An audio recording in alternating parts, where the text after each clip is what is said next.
सुधांशु जी, मैं आपके साथ शुरुआत करना चाहती हूं क्योंकि अब तस्वीरें सब दोनों तरफ से आ रही हैं और दोनों तरफ की ये तस्वीरें बता रही हैं किस तरह की बर्बादी का आलम है। चाहे वो अगर हम देखें इजराइल में क्या कुछ हुआ 7 अक्टूबर को, उसकी तस्वीरें, बनाम वर्सेस फिलिस्तीन में गाजा पट्टी में जो अब हो रहा है। हां, ये हमास आतंकी संगठन के खिलाफ है लड़ाई, लेकिन इसमें जो कैजुअलिटीज हो रही हैं, जो लोग भुगत रहे हैं, वो वहां पर भी गाजा पट्टी में मौजूद मासूम लोग हैं।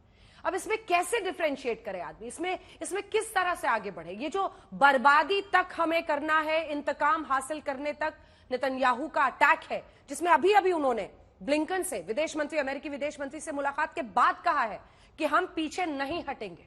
इसको किस तरह से देखते हैं आप? देखिए, जो आपने बात कही इसमें सारा का सारा सार छुपा हुआ है कि किस तरीके से डिफरेंशिएट करें, क्योंकि जो ये युद्ध शुरू हुआ ये युद्ध नहीं था। युद्ध तो सैनिकों के बीच में होता है। निहत्थे लोगों को डिफरेंशिएट करके उनके ऊपर गोली चलाना, जो भी दिखाया गया, मेज के नीचे छुपे लोगों से मेज हटा के सर पे रख के गोली मारना, ये युद्ध है क्या? महिला सैनिक थी वो, सुधांशु जी। इसके बाद जो वो कर रहे हैं, सुधांशु जी, महिला सैनिक थी। और अगर कोई युद्ध होता है तो आप बंदी बनाते हैं, पॉइंट ब्लैंक रेंज पे ऐसे मारते नहीं है जैसा उन औरतों को टेबल के नीचे छिपी घायल होने के बाद ग्रेनेड अटैक से उनको कुर्सी हटाकर उन पर गोलियां डाली। मैं इसी पॉइंट पे आ रहा हूं। 1905 में वियना कन्वेंशन में कम्बेटेंट और नॉन कम्बेटेंट और सरेंडर के रूल्स को ले डाउन किया गया था कि विश्व में युद्ध होंगे तो उनमें के नियमों का पालन किया जाएगा। और उसके बाद जो हो रहा है, मैं यहां पे एक बात करना चाह रहा हूं, निश्चित रूप से बहुत सारे निहत्थे और बेगुनाह लोग उस बमबारी में भी मारे जा रहे हैं, पर कम से कम बेगुनाह निहत्थे को टारगेट करके तो गोली नहीं मारी जा रही है ना, उसको टारगेट करके उसके घर पे तो नहीं गिराया जा रहा है। अब यहां पे बात यह है, इंपॉर्टेंट बात यह है कि जो मैंने पहले भी कहा है, यह लड़ाई मुसलमान बनाम यहूदी की नहीं है। इस्लामिक वर्ल्ड में दो धड़े हैं। एक है टर्की, जिसकी खलीफत 100 साल पहले चली गई थी फर्स्ट वर्ल्ड वॉर के बाद। उसके बाद उसके दिल में छटपटाहट है कि इस्लामिक वर्ल्ड की लीडरशिप जो मेरे हाथ से चली गई थी वो कहां है। दूसरा है ईरान। ईरान शिया है, यहां पे तो शिया सुन्नी आपस में करते रहेंगे, और उसकी सुन्नी होने के कारण सऊदी अरब के साथ एक प्रतिद्वंदता है। अब जो टर्की की खलीफत खत्म होने के बाद मिडिल ईस्ट में पावर आ गई थी, तो सऊदी अरब और आज का यूनाइटेड अरब अमीरात, यहां पे 100 साल पहले पेट्रोल निकला था, तो अचानक इनके पास पैसा आ गया। अब उन्हें समझ में आ रहा है ये पेट्रोल की टेक्नोलॉजी 20-25 साल से ज्यादा की नहीं है, यानी 20-25 साल के बाद हम क्या करेंगे। तो वो डेवलपमेंट के नए रास्ते पे चलना चाह रहे हैं, वो भविष्य की चुनौतियों को समझ रहे हैं। इसलिए यूनाइटेड अरब अमीरात और सऊदी अरब भारत और यूरोप के साथ इकोनॉमिक कॉरिडोर बनाने की बात कर रहे हैं। दूसरी तरफ हमास है, जो मिडिवल एज में पड़ा रहना चाहता है, वो सर काट दो, गला काट दो, सर पे रख के गोली मार दो, हम साहब उस जुनून के द्वारा चलना चाहते हैं। तो ये इस्लामिक वर्ल्ड की अंदरूनी लड़ाई, इस्लामिक वर्ल्ड के अंदर की दो प्रवृत्तियां, एक जो फ्यूचर में डेवलपमेंट की तरफ बढ़ना चाहती है और दूसरी जो उसको डिस्टर्ब करना चाहती है ताकि मेरी बादशाहत किसी तरीके से बनी रहे। हकीकत में लड़ाई है, और इसमें चीन का हाथ होने से भी इनकार नहीं किया जा सकता, क्योंकि चीन का बेल्ट रोड इनिशिएटिव इस कॉरिडोर के द्वारा सबसे बुरी तरीके से प्रभावित हुआ, और उसमें सबसे की बंदरगाह हाइफा था जो इजराइल में है। तो अगर देखें तो इस मामले में मजहबी से ज्यादा इकोनॉमिकल एंगल है, मगर मुझे समझ में नहीं आता है। और दूसरी बात, भारत के मुसलमानों का फिलिस्तीन से क्या लेना देना, तो मेरी समझ से बाहर है।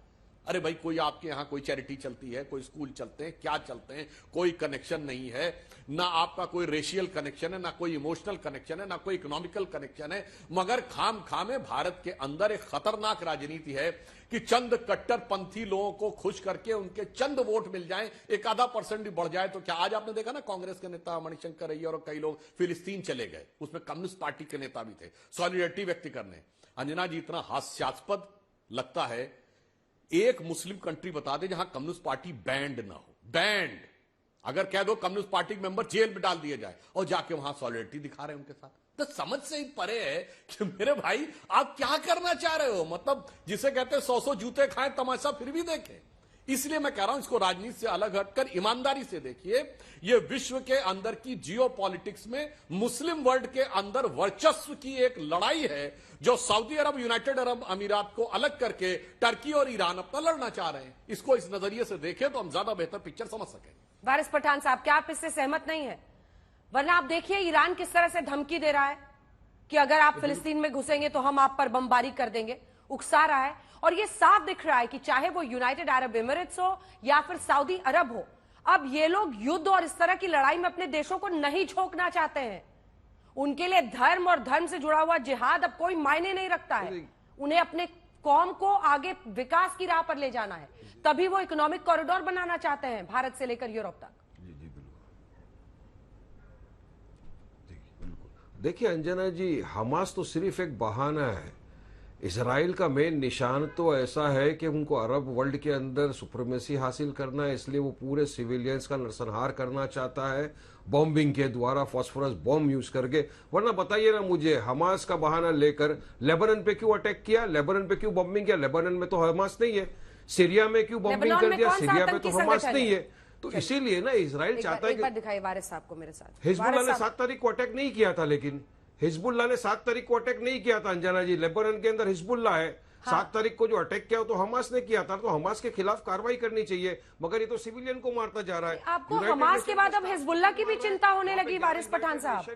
एक सेकंड उनको मेरे साथ दिखाइएगा थोड़ा। अब आपको हमास के बाद हिजबुल्लाह की चिंता होने लगी। लेबनान पे क्यों अटैक कर रहा है, मैं तो ये पूछ रहा हूँ। अरे हिजबुल्लाह पे अटैक कर रहा है ना, उनके आतंकी संगठन पर जो उनके वेपन्स। गरीब, अरे उन्होंने टेंशन को समझते हुए, तनाव को देखते हुए तो हमास है ना। कुछ फैक्ट्स तो पता नहीं, आप फैक्ट्स पढ़ के आते नहीं सर, प्लीज मुझे सवाल पूरा करने दीजिए।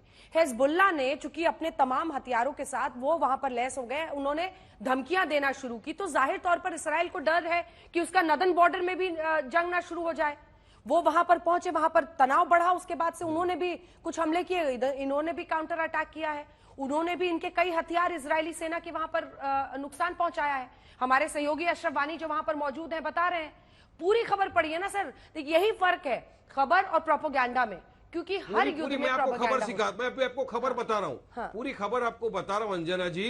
मुझे लगता है कि आपको थोड़ा सा नॉलेज लेना चाहिए। इंटरनेशनल वर्ल्ड का जो मीडिया आजकल जो बता रहा है ना, उस पर थोड़ा सा आप जो ये वेस्टर्न वर्ल्ड की मीडिया को कम ध्यान दीजिए। जो अरे हम तो अशरफ वानी को सुन रहे हैं, हमारे रिपोर्टर जो वहां से हैं। इज्जत करता हूँ। हाँ बिल्कुल, मुझे बड़ी सहानुभूति है। मेरा दोस्त भी वहां पर है, गौरव सावंत भी गए हुए हैं। मैं चाहता हूं, भगवान से प्रार्थना भी है, सही सलामती के साथ वो आ जाए। बात ये अंजना जी, अगर आप बोल रहे हो ना कि हमास को खत्म करना है, तो लेबनान पे अटैक क्यों? हमास को खत्म करना, सीरिया पे अटैक क्यों? तो ये सब साफ दर्शा रहा है कि सिविलियंस को मार रहा है। ये वाटर इलेक्ट्रिसिटी क्यों करना? अभी गाजा के डॉक्टर का मैं इंटरव्यू देख रहा था, उसने साफ तौर से कहा है कि गाजा के अंदर हॉस्पिटल में इलेक्ट्रिसिटी और पानी खत्म हो चुका है, जितने लोग वहां एडमिट है सब मर जाएंगे।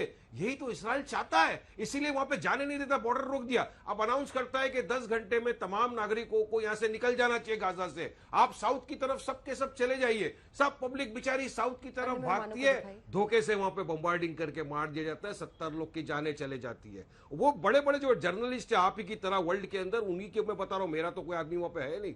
अब बात नंबर 2 ये है कि पूरे वर्ल्ड के अंदर अंजना जी, पूरे वर्ल्ड, उस दिन तो सुधांशु जी बोलते कोई खड़ा नहीं है फिलिस्तीन के साथ। अरे सुधांशु जी, अब तो हार्वर्ड यूनिवर्सिटी के स्टूडेंट्स भी पूरी तरह से फिलिस्तीन के साथ खड़े हो गए हैं। मगर हमारे ही देश भारत के अंदर अगर अलीगढ़ मुस्लिम यूनिवर्सिटी के छात्र खड़े हो जाए फिलिस्तीन के साथ, तो उनके ऊपर अब केस कर देते हैं। सीडब्ल्यूसी की मीटिंग में आप प्रस्ताव पास करते हैं फिलिस्तीन को सपोर्ट करने का। आपके राज्य कर्नाटका के अंदर अगर कोई खड़ा हो जाए, आई सपोर्ट फिलिस्तीन, तो उस पर केस कर देते हैं। मोदी जी बोलते हैं, एक्सटर्नल अफेयर्स मिनिस्टर बोलता है कि वी स्टैंड विद पैलेस्टाइन। आज तो हमारा राज्य खड़ा हो जाए फिलिस्तीन के साथ, तो आप उसको गालियां, केस, दुनिया भर का कर देते हैं। सुधांशु जी जवाब दे रहे हैं, बिहारी वाजपेयी की बात नहीं मानना है आपको, नेल्सन मंडेला की बात नहीं मानना है, गांधी जी नहीं मानना है, बराक ओबामा नहीं मानना है। अरे मोदी की मान लो मेरे भाई, एक्सटर्नल अफेयर्स मिनिस्ट्री की बात मान लो, किसकी मानेंगे? सुधांशु जी, मुझे अन्य मेहमानों के पास भी जाना है। के साथ नहीं खड़े हैं, आपको मुसलमानों से नफरत है, इसलिए आप इस्राइल को सपोर्ट कर रहे हैं। ये हकीकत बात ये अंजन जी, क्रक्स ऑफ द इशू जो हिंदुस्तान में चल रहा है ना, ये क्रक्स है। आप निकालो रैली, कुछ नहीं, I support with Israel, I stand with Israel. अरे इसराइल के साथ खड़े खड़े टांगे थक गई हो तो जरा मणिपुर भी चले जाओ। सुधांशु भाई एक एडवाइस दे रहा है वारिस पठान आपको बोलकर, अगर इसराइल के साथ खड़े खड़े टांगे थक गई हो ना, मणिपुर चले जाओ, नजदीक में अपने भारत से ट्रेन में जा सकते हैं वहां पर। लेकिन ये झूठा यहाँ पे बाजा मत बजाओ। 78 दिन बाद मोदी जी ने अपनी जुबान खोली थी मणिपुर पे, 9 घंटे में आ गए इसराइल और गाजा की कॉन्फ्लिक्ट के ऊपर ट्वीट करने के लिए। प्रायोरिटीज क्या है आप लोगों की वहां? और आपने भी पूछा मेरा क्या लेना देना है? अरे सुधांशु भाई, आपको उस दिन भी बताया था, आज फिर याद दिला रहा हूं अंजना जी के शो में, मेरी आस्था भी जुड़ी हुई है, मेरा पहला किबला वहां है, मेरी मस्जिद अक्सा वहां है, मेरा बैतुल मुकद्दस वहां है, और मेरी सबसे बड़ी इंसानियत जुड़ी हुई है, जिसके साथ आज पूरी दुनिया खड़ी है। पूरे वर्ल्ड में हजारों लाखों लोग रास्ते पे निकल चुके हैं। We stand with Palestine, Waris Pathan stand with Palestine, Waris Pathan stand with humanity. और लास्ट तक खड़े रहूंगा। सुधांशु जी, आपको मेरे पे केस करना है, केस कर सकते हैं। शुक्रिया। अब हो गया, अब तो आपने थोड़ा बोल सा लिया, जवाब सुनिएगा। अब आपका जवाब देता हूं। हार्वर्ड यूनिवर्सिटी की तरफ से क्लैरिफिकेशन आ चुका है। और मैं बता दूं, आपने लेबनान का नाम लिया, जनाब 70 के दशक तक लेबनान में हार्वर्ड जैसी यूनिवर्सिटीज थी। उसको Paris of the middle east कहा जाता था, क्योंकि 70% ईसाई रहते थे, 30% मुस्लिम थे। उसके बाद वहां एक दौर शुरू हुआ कि जनसंख्या के अनुपात में सबको सत्ता में हिस्सा दिया जाएगा। अगर इस कम्युनिटी का प्रेसिडेंट होगा तो इस कम्युनिटी का वाइस प्रेसिडेंट होगा, तो इसका स्पीकर होगा, तो इसका वो होगा। और उसके बाद लेबनान तबाह हो गया 70 साल में, ये भी याद रखिए। और दूसरा, आपने जो बात कही कि गाजा से उनको कहा गया साउथ जाने में, तो गाजा के साउथ में क्या है? इजिप्ट है ना, इतना बड़ा मुस्लिम देश है। मैं समझ नहीं पा रहा हूं कि अगर इजराइल मारना चाह रहा है गाजा के मुसलमानों को, तो अगल बगल के 8-10 मुस्लिम कंट्रीज अपने दामने रहमत को खोल क्यों नहीं रहे उनके लिए? भाई आ जाओ हमारी पास, हम तुम्हें बचाने के लिए तैयार हैं। अरे ना टर्की कह रहा हमारे आ जाओ, ना सीरिया कह रहा हमारे आ जाओ, ना इजिप्ट कह रहा हमारे आ जाओ, ना ईरान कह रहा हमारे आ जाओ, मगर लड़ो। लड़ाई करने के लिए हम तुमको तैयार हैं। जनाब, यही समझिए, ये मोहरा बन रहे हैं।